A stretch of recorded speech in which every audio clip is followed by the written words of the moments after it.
Supply and demand. Supply and demand. So check this out. I have spent a lot of time looking at these supposed black gender wars. I watch these black channels where some of them are marketed to black women and basically it pander to black women. Then on the other side, you have those that pander to black men and coddle and tell them how everything is a black woman's fault. And basically, all of this comes down to one thing. Y'all getting played. Y'all getting played because most of these channels, the mainstream media, TV shows and everything have one goal, and that goal is business and to make money. Now, one thing that I see that causes a lot of the gender war and what happens in the black community is supply and demand. You have too many people that don't understand their leveraging ability and their leveraging power, and then they get frustrated when they don't get what it is they think they should get. I'm going to give you a couple examples of how that works out. One, you go on YouTube, you go on social media, you go on many of these sites, and you see angry black men. Some of them have maybe some good reason to do that, but part of the problem is some of these brothers are in the situations where they did not make good decisions with their penis, and because of that, they have, let's say, the caliber of woman that they maybe feel they should be with. That is not happening. And so now they want to renege and feel like, well, I have a bad baby mother, or, this is wrong how this woman is treating me. Unfortunately, not all the time, but many of the times, you should already know what that woman is before you let your DNA leave your body and enter her body with no kind of barrier. That's the first thing. Brothers, we gotta do better. When you have sex with a woman, especially unprotected, every time there's a possibility that woman can become the mother of your child. That's one thing. On the other hand, we have our women who make the mistake of trying to over leverage. Now, let me tell you how that works and what I'm talking about, supply and demand.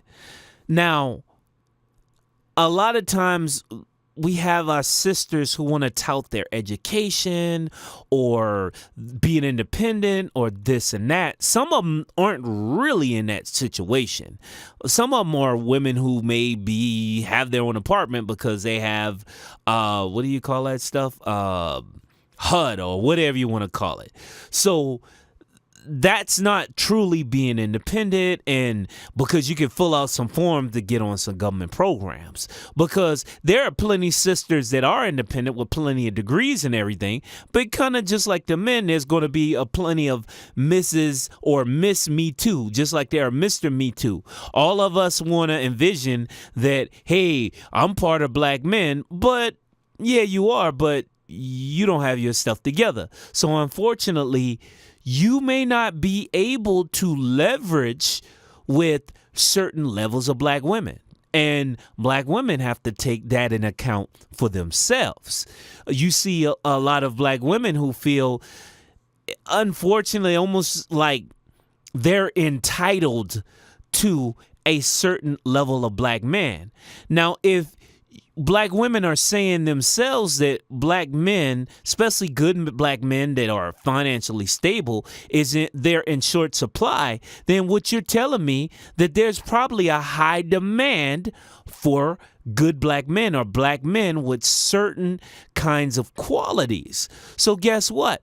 You guys are saying it yourself. There is a high supply of good black women, at least that's what's being stated, and a low supply or of good black men. So that means if there's a low supply, that means they're in high demand. Meaning, unfortunately, sister, you're going to have to compete for them. The good ones, whatever, if they're in low numbers, that means you have to compete for them. And there are going to be sisters that are going to be competing for that high quality of man. That's just what it is. And we as people have to be a little bit more realistic about what it is we come to the table with. I mean, when we have this thing about settling, like I hear especially the ladies say it a lot, but, you know, of course, brothers expect that I ain't got no job, you know, I don't have a degree, I don't know what I want to do, but I think the woman I meet should be a size 6 and she should have her stuff together and she just ride with me until I get it together. Not going to work. Not going to work. Or maybe so.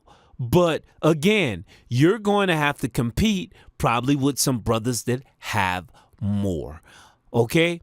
And then sisters, a lot of times, you know, you have a situation, I see it a lot where, let's say women who may have several children, especially by several men, if there is a man who doesn't have any children and he's in a good position, I am telling you, that's going to take an account. He may date you, he may be interested in you, but I think most of the time he's going to at least take that in account, at least if he is wise, because usually when you get in a situation with somebody who has kids, they're going to always let you know that their kids are first. And I need you single mothers to think from this perspective.